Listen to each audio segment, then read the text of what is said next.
हाँ, तो विद्यार्थीगण आज हम लोग पढ़ेंगे चैप्टर नंबर 4 जिसका क्लास 11 जिसका नाम है बाबू गति के नियम। गति के नियम, ठीक है। सबसे पहला टॉपिक इसमें हम लोग पढ़ते हैं जिसका नाम है बल। सबसे पहले क्योंकि गति कराने के लिए बल की आवश्यकता होती है, बिना बल की गति होता नहीं है। तो सबसे पहला टॉपिक हम लोग पढ़ेंगे इसमें बल। बल का मतलब हो जाएगा फोर्स। कहता है वह भौतिक राशि, वह भौतिक राशि जो किसी वस्तु के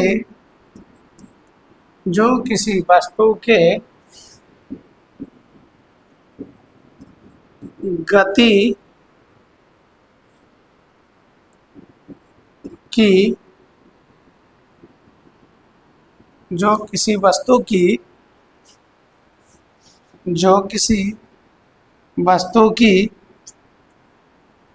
जो किसी वस्तु के गति की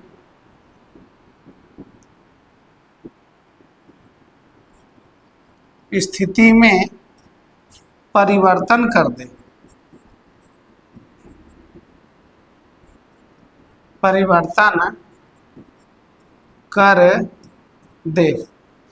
बल कहलाता है। बल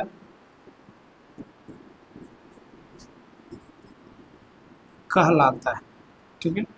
मतलब ये है कि बल का काम क्या होता है।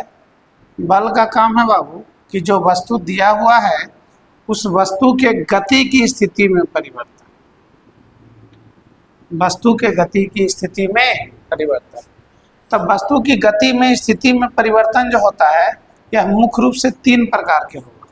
कैसे कैसे होगा परिवर्तन? या तो वह विरामावस्था में ला देगा,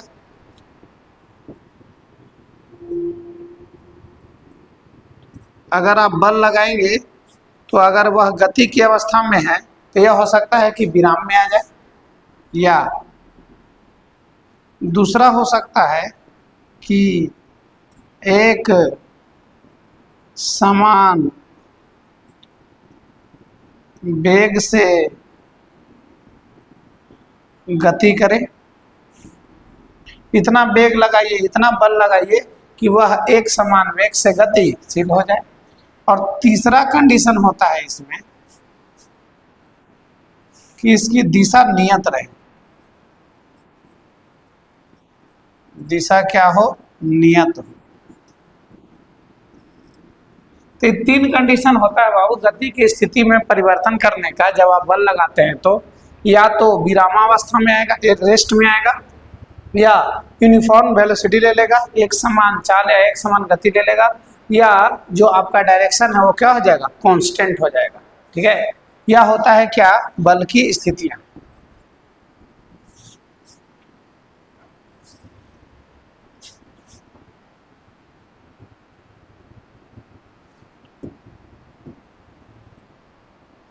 अब बात को समझेंगे कि जो बल जो है बाबू यह होता है बल बराबर क्या होता है? फॉर्मूला द्रव्यमान और गुणे होता है त्वरण। बल बराबर द्रव्यमान गुणे त्वरण, मतलब F बराबर होता है m इंटू ए। F बराबर होता है m इंटू ए। अगली बात यह है बल का SI मात्रक। बल का SI मात्रक।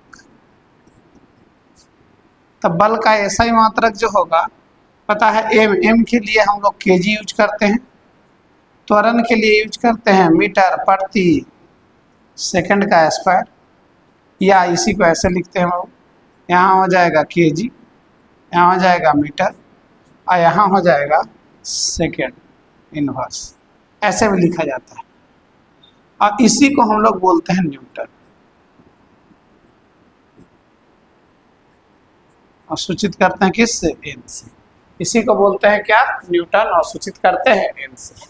याद रखिएगा बल का ऐसा ही मात्रक हो जाएगा केजी मीटर पर सेकंड स्क्वायर, या इसी को हम लोग बोल देते हैं क्या बाबू, न्यूटन। ये हो गया बल का सूत्र।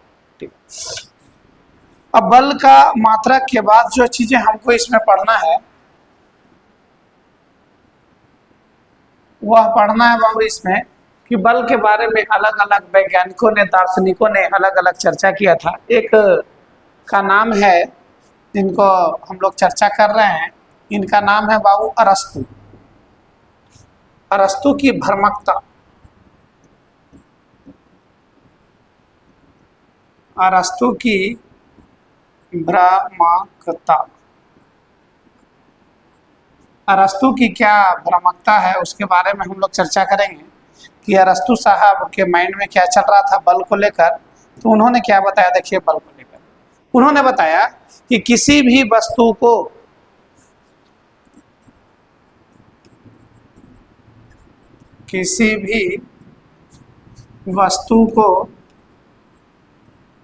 वस्तु को नियत वेग से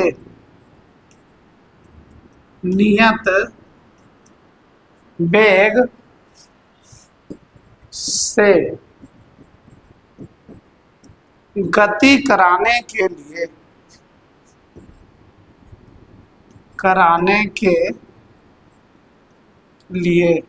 बाह्य बल की आवश्यकता होती है। बाह्य बल की आवश्यकता होती है।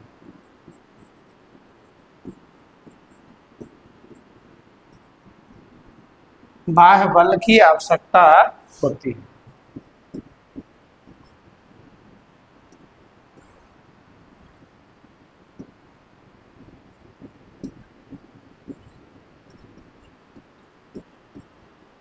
अरस्तु साहब की भ्रम था कि किसी भी वस्तु को नियत वेग से गति कराने के लिए बाह्य बल की आवश्यकता होती है। पर न्यूटन ने इसको क्लियर किया कि यह जो बाह्य बल है, जिसको आप बाह्य बल बोल रहे हैं, यह जो बाह्य बल है, यह बाह्य बल बाबू गति कराने के लिए होती है, लेकिन यह घर्षण के विरुद्ध काम करता है। यह पूरा स्टेटमेंट सही नहीं है, न्यूटन ने बताया क्या से देखो। इसकी भ्रमकता को दूर करते हुए न्यूटन ने क्लियर किया कि किसी वस्तु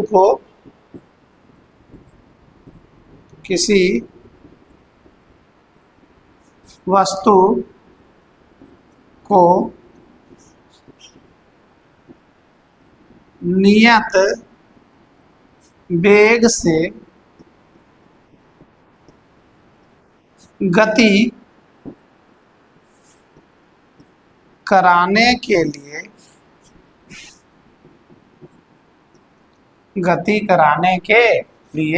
घर्षण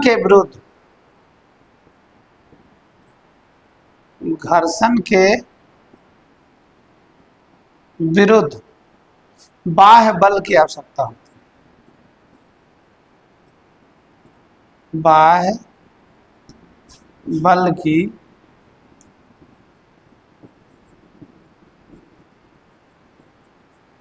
बाह्य बल की आवश्यकता होती, क्योंकि बाह्य बल का मतलब होता है एक्सटर्नल फोर्स।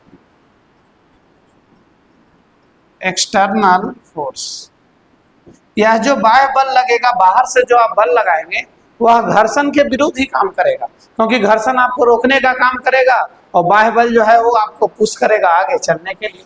इन्होंने बताया कि बाह्य बल की आवश्यकता होती है, लेकिन यह बाह्य बल लगेगा कहाँ, घर्षण के साथ लगेगा या घर्षण के विरोध लगेगा। तो कह रहा है कि घर्षण जो लगेगा उसके अपोजिट साइड में, अगर घर्षण उधर से रोक रहा है तो हम इधर से पुश करेंगे, ठीक है कि नहीं, तभी हम अपनी गति को बनाए रख सकते हैं। यह न्यूटन साहब का स्टेटमेंट था। ठीक है, अब हम लोग आगे देखते हैं, पहले इसको इतना लिखो।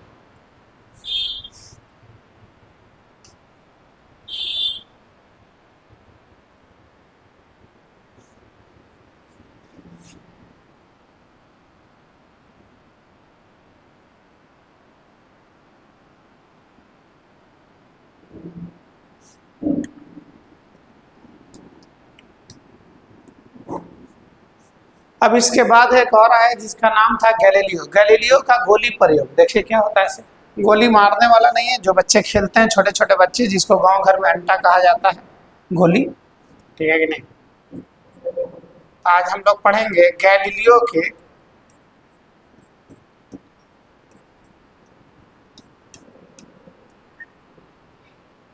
गैलीलियो के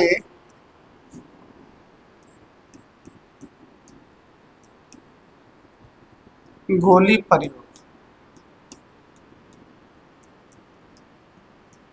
गैलीलियो के गोली प्रयोग। अब गैलीलियो ने क्या किया था से देखिए।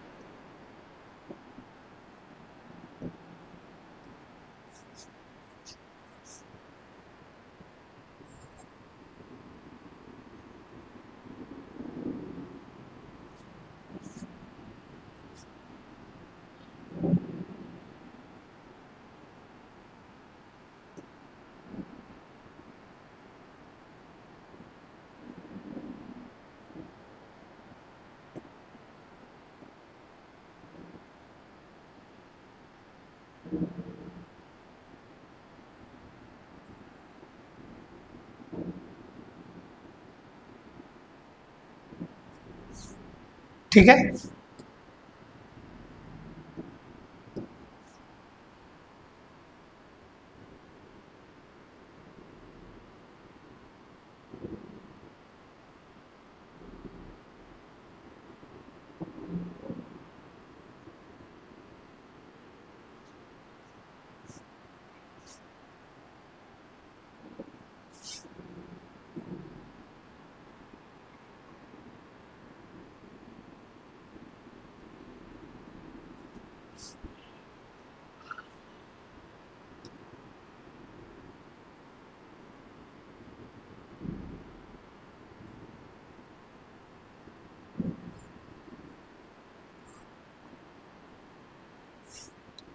इसकी ऊंचाई को हम लोग मान रहे हैं h।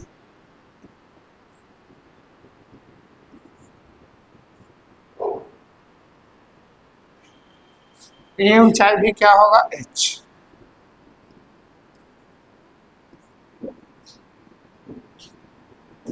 ठीक है। अब गैलीलियो के अकॉर्डिंग क्या था से समझिए। गैलीलियो ने बताया यदि किसी वस्तु, यह जो सतह आपका लिया गया है, यह सतह लिया गया है बाबू घर्षणहीन, घर्षणहीन, मतलब कोई घर्षण इस पर नहीं है, इसी का नाम दे रहे हैं हम लोग गोली। ठीक है, घर्षणहीन सतह है। अब ये है चित्र नंबर 1।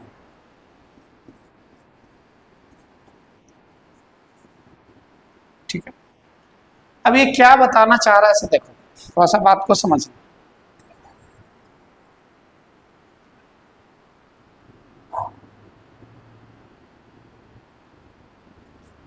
ठीक है,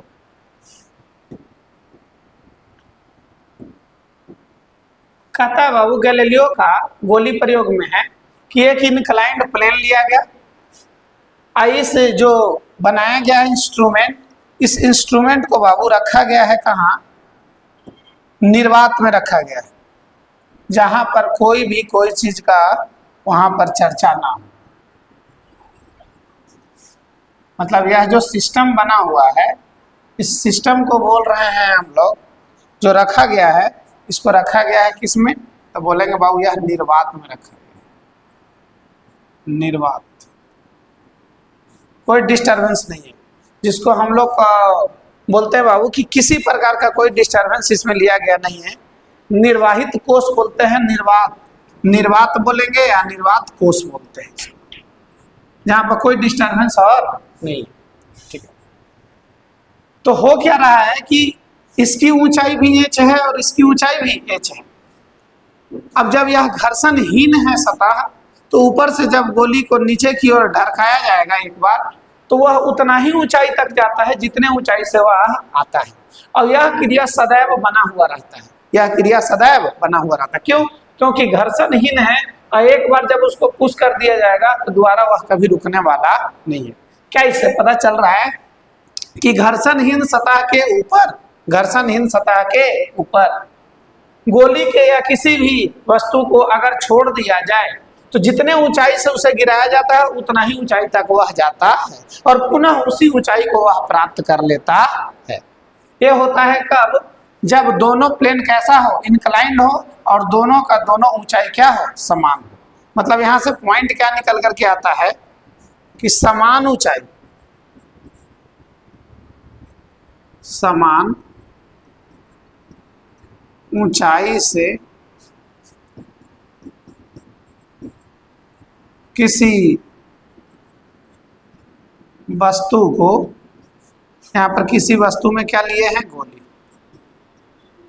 किसी वस्तु को घर्षणहीन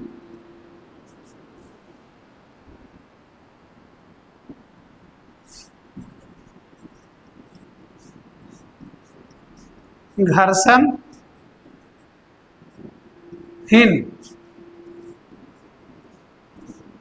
सतह पर मुक्त रूप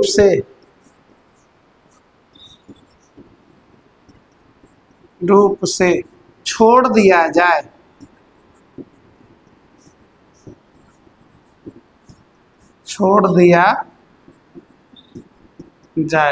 तो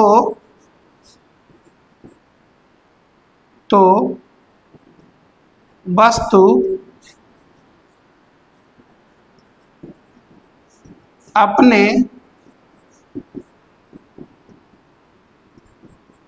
प्रारंभिक ऊंचाई के जैसा ही दूसरे अनाद सतह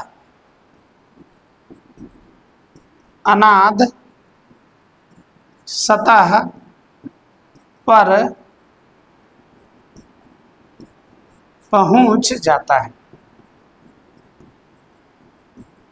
इंक्लाइंड प्लेन को हम लोग कहते हैं अनाद सतह। जितने ऊंचाई से गिराइएगा उतना ही ऊंचाई तक वह चला जाएगा और यह क्रिया लगातार बनता रहता है क्योंकि यहाँ घर्षणहीन है, घर्षण है नहीं, तो जब फ्रिक्शन नहीं है तो जितने वेग से आएगा वहीं से आएगा, वह है लगातार यह प्रोसेस चलता रहता है। लेकिन एक दूसरा और एक प्रोसेस इसमें आता है। वह दूसरा प्रोसेस क्या है कि यदि जो दिया गया है बाबू यह प्लेन, इसके ऊंचाई को दूसरे अनाद सतह के अपेक्षा कम कर दिया जाए तब क्या होगा, देखो।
ठीक है,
देखिए क्या हो रहा है, क्या है, फिर से जो सतह दिया गया है वह क्या है,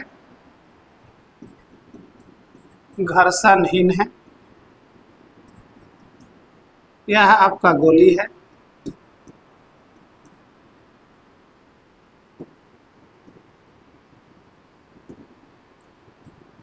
ठीक है, घर्षणहीन सतह। इस बार कोण अलग अलग रखा गया है।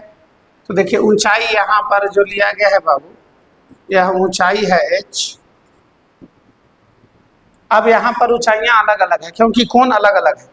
यहाँ पर कोण लिए गए हैं कितना, 60 डिग्री। अब हो क्या रहा है देखो, जब मुक्त पिंड को यहाँ से गिराया जाएगा तो 60 डिग्री के कोण पे, तो ऊंचाई कम है तो ऑटोमेटिक है इसका रेंज क्या होगा, ज़्यादा होगा। यहाँ से यहाँ तक का डिस्टेंस अगर देखेंगे, इस डिस्टेंस को हम लोग बोल रहे हैं R1। यह डिस्टेंस हो जाएगा आपका R2, और यह डिस्टेंस जो होगा वह हो जाएगा आपका R3।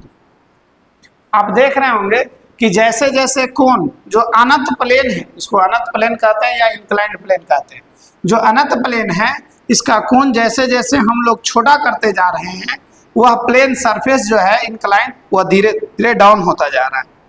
और जैसे जैसे वह डाउन होगा ऑटोमेटिक है रेंज क्या है, बढ़ेगा। इसी को रेंज बोलते हैं या परास बोलते हैं, रेंज, या इसी को कहते हैं क्या, परास।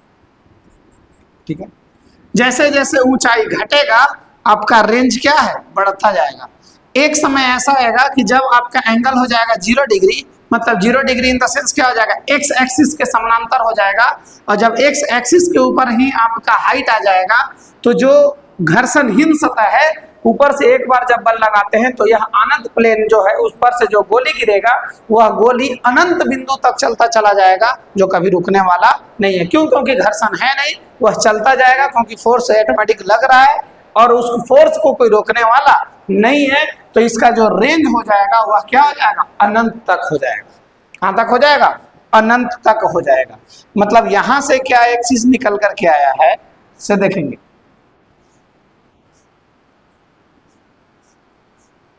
क्या है बाबू आपका चित्र नंबर 2।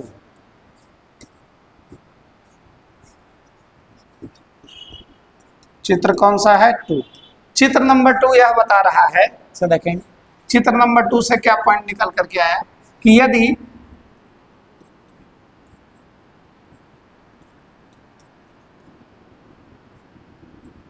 घर्षणहीन सतह के इंच ऊंचाई से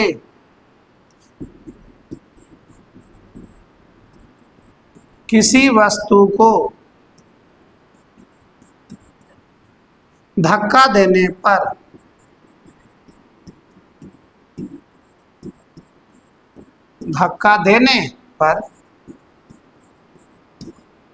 दूसरे आनत सतह की ऊंचाई अर्थात कोण को छोटा करने पर परास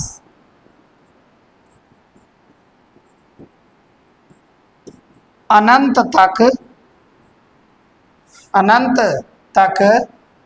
कहाँ तक बाबू, अनंत तक जा सकता है।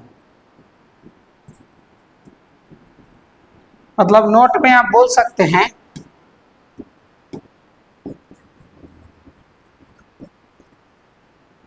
अनंत प्लेन के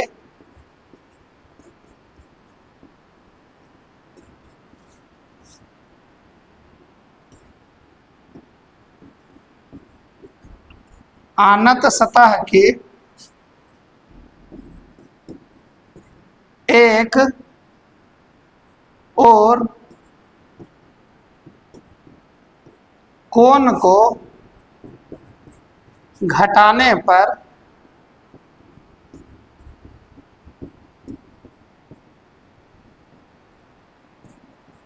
परास का मान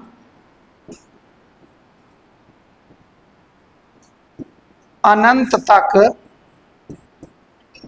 जा सकता है, जा सकता है, अनंत तक जा सकता है। ठीक है, तो आप लोग इतना लिखें, उसके बाद आगे की कहानी आगे। ठीक है,